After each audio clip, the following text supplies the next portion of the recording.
So the next thing to happen on NXT, we get to the next segment of the night where we see The Miz hosting Miz TV tonight with a special guest, the NXT North American Champion, Oba Femi. Oba Femi comes out, and then after that, Miz introduces Tony D'Angelo. Tony D'Angelo actually comes out with Stax, chanting Stax Lorenzo, Luca Crucifino, and Adriana Rizzo, the D'Angelo family, but Tony D'Angelo tells them to stay back.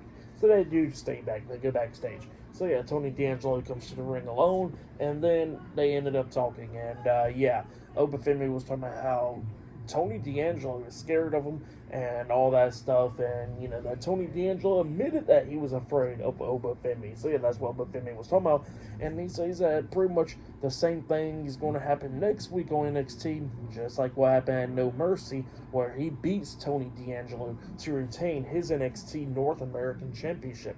And then Tony D'Angelo was talking about how he's not afraid of Oba Femi anymore, how he overcame it and all that stuff, and that he will be the one to defeat Oba Femi and become the new NXT North American Champion. And they was going back and forth and stuff.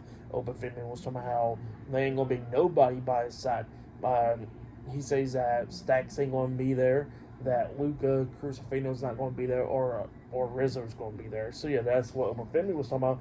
And he says that nobody's going to be there for Tony D'Angelo. And he says that he can see the fear in Tony D'Angelo, and that's what's going to cost him the match next week on NXT. And Tony D'Angelo tells Oba Femi that he is just a man, and Oba Femi was like, I'm not just any man, pretty much. So yeah, that's what happened there. Pretty good promos between Tony D'Angelo and Oba Femi. It was good to hype up their match for next week on NXT. So yeah, that's what happened there. And then after that, we see Cora Jade backstage, and she ends up talking about her return tonight on NXT. And then Roxanne Perez comes up telling Cora Jade that, pretty much that they pretty much got a common enemy and all that. So yeah, that's what she was saying there. But yeah, that's what happened there. But up next, we're going to be seeing Jada Parker and Lola Vice taking on Fatal Influence, two members of them, up next on NXT. So yeah, I'll see you guys later. Till then.